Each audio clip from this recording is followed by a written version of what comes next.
Here with Coach Jon Sumrall, entering year 2 at the Tulane Green Wave. Just getting here at this time last year, John, you got an overview of what to expect from the lay of the land now. But what are you trying to accomplish as you approach spring practice? Yeah, several main things we're focusing on. Number one is individual player development. Every player on our team has an IDP or an individual developmental plan. And 3 of those goals that they have are football-driven or weight room-driven, with action plans that are very specific to help them hopefully reach their goals. One of them is academic in nature, and we've got action plans attached to those goals.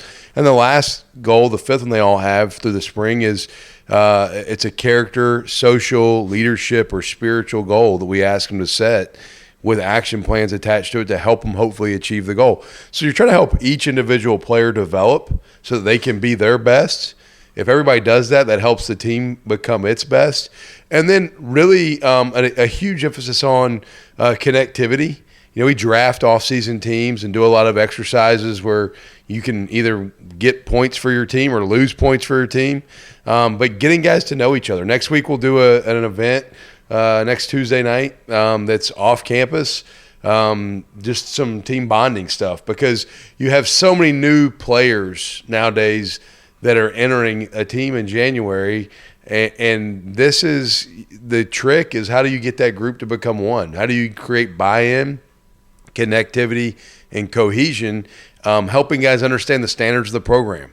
I talk a lot about expectations are things that people place on you. Standards are what we place on ourselves. And so helping guys understand the standards of the program and knowing each other better, and then figuring out position by position, okay, what are our strengths, what are our weaknesses, where do we still maybe need to add a piece or two post-spring to be the best we can be for the 25 season.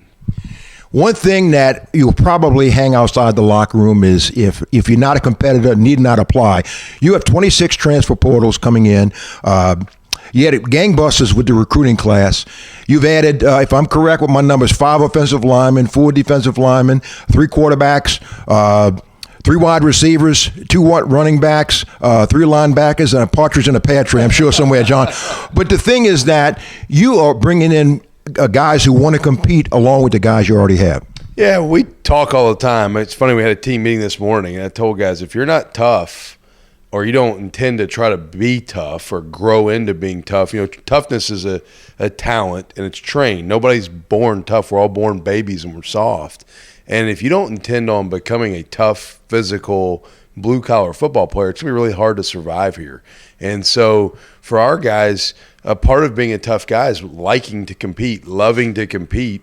And I'm excited about the guys who've stayed. I'm really excited about the guys who've added to the roster. And I think we're in a position where there's a lot of solid pieces moving forward, but we have to compete every day. We keep winners and losers in all of our drills in the offseason. So this morning at our 6:50 a.m.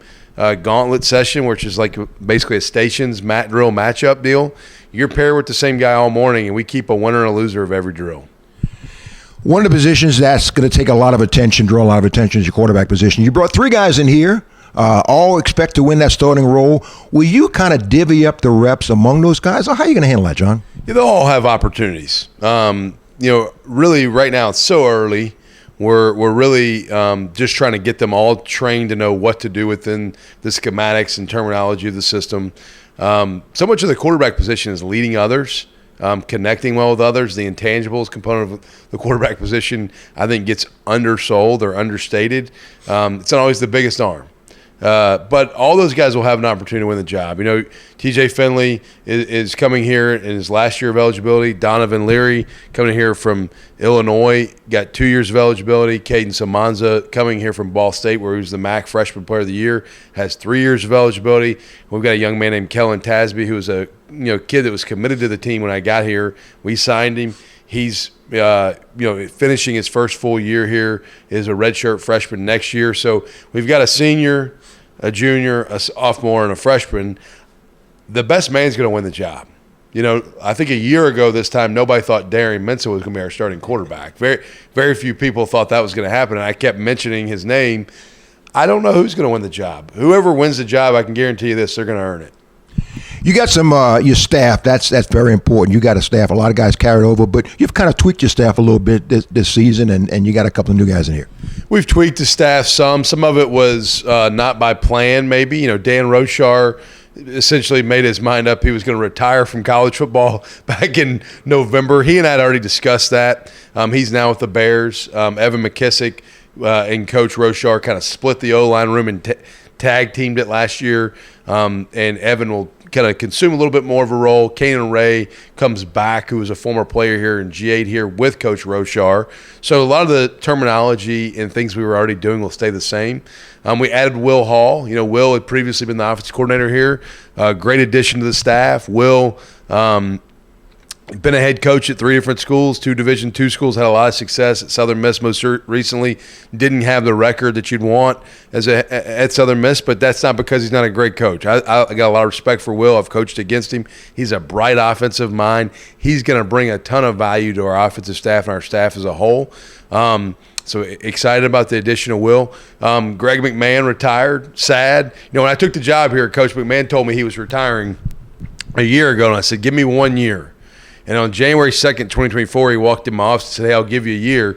Well, January 2nd, 2025, he walked in and said, all right, I gave you a year. and so love Greg McMahon. It was an honor and a privilege to be able to coach with him for a year. One of the greatest football coaches I've ever been around.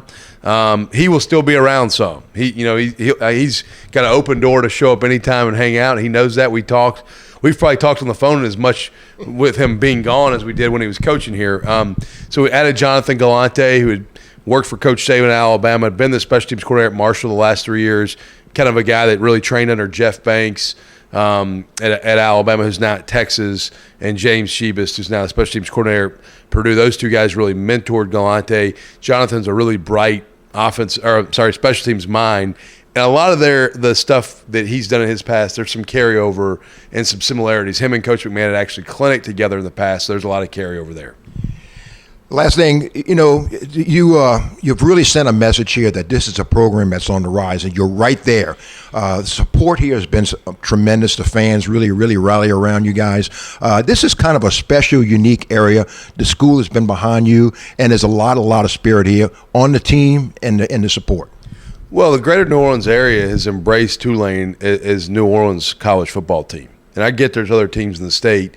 We're the only one in the city of New Orleans. And, man, you go through Uptown or the greater New Orleans area and you see the angry wave everywhere. The number of people that I think are connected, feel attached, or some sort of affiliation with our program, it's overwhelming and it's awesome. The support makes a huge difference.